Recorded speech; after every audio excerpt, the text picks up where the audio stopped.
Энэ хэсгээр нөөцүүдийг ажлын даалгавар руу хэрхэн оруулах, томилох тухай ойлголтыг үзнэ.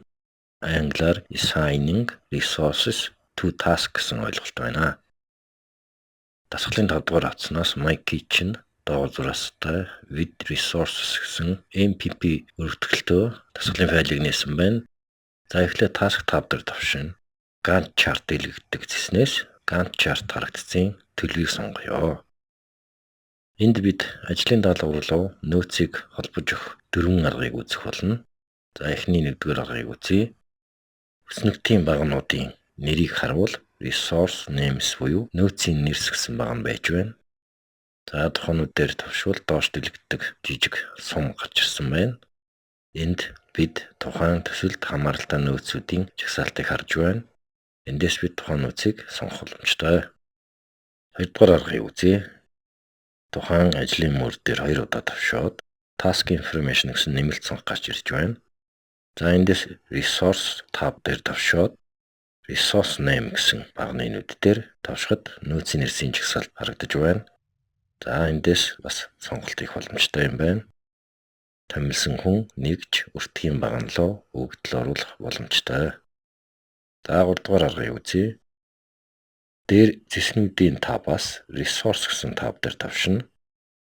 Энд assign resource гэсэн icon дээр тавшихад assign resource гэсэн нэмэлт цонх гарч ирж байна. За энд бид нар өгөгдөл оруулж сонголт хийх боломжтой. 4-р аргыг үзье. Баруун доод буланд гүгчийн доох нь маузны сумыг аваачхад курсор маань тэнцүү тэмдэгтийн дээр дорсон бүхий болж хуурж ирж байна.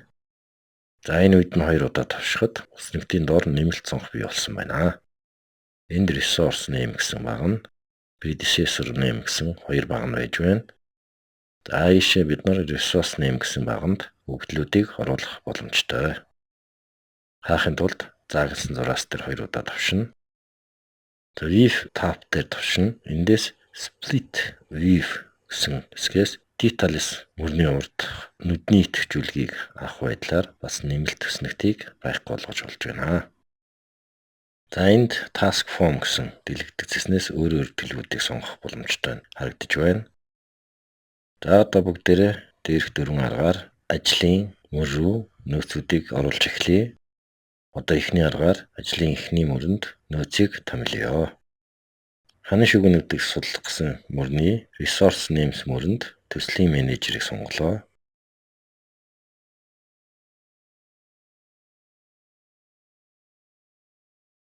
Хоёрдугаар мөрний сандал ширээ нүүлэх гэсэн ажлыг төслийн менежерт бас хариуцуулж өгч байна.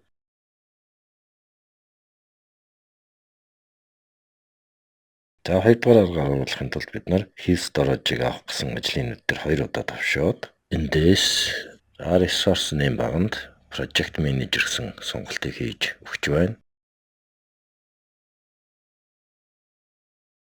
Units баганд 1 гэсэн утга бий болж ирж байна. За бид нар 0.5 гэж болгоё.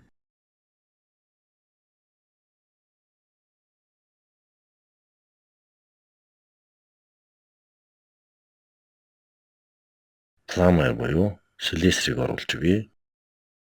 1 ч гэсэн баганд 1 гэж оруулж өгч байна.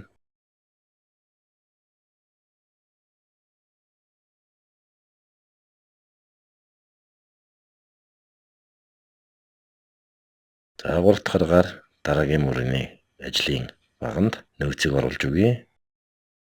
4 дахь мөрөө идэвхжүүлээд resource tab дээр тавшия. Эндээс assign resource гэсэн icon дээр тавшина. Assign resource гэсэн туслах цонх дээр бид project manager мөрний units баганд 0.5 гэж оруулж өглөө. Cost баганд $421 гэж автоматар гарч ирсэн байна. Journey буюу мужаан гэсэн мөрний units гэсэн баганд утгыг 1 гэж авлаа. За энэ хоёр өгөгдлийг оруулаад close товчийг тавьчлаа. За 4 дахь аргаар нөөцийг томилъё. Цахилгаан зуух салгаж авах гэсэн мөрөө сонгоод баруун доод буланд 2 удаа тавьчлаа.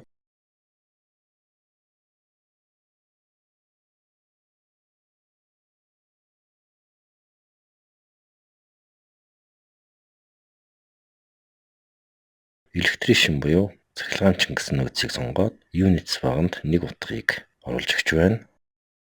За дараагийн мөрөнд Project Manager гэж сонгоод Units баганд 0.5 гэсэн утгыг сонгож өгч байна.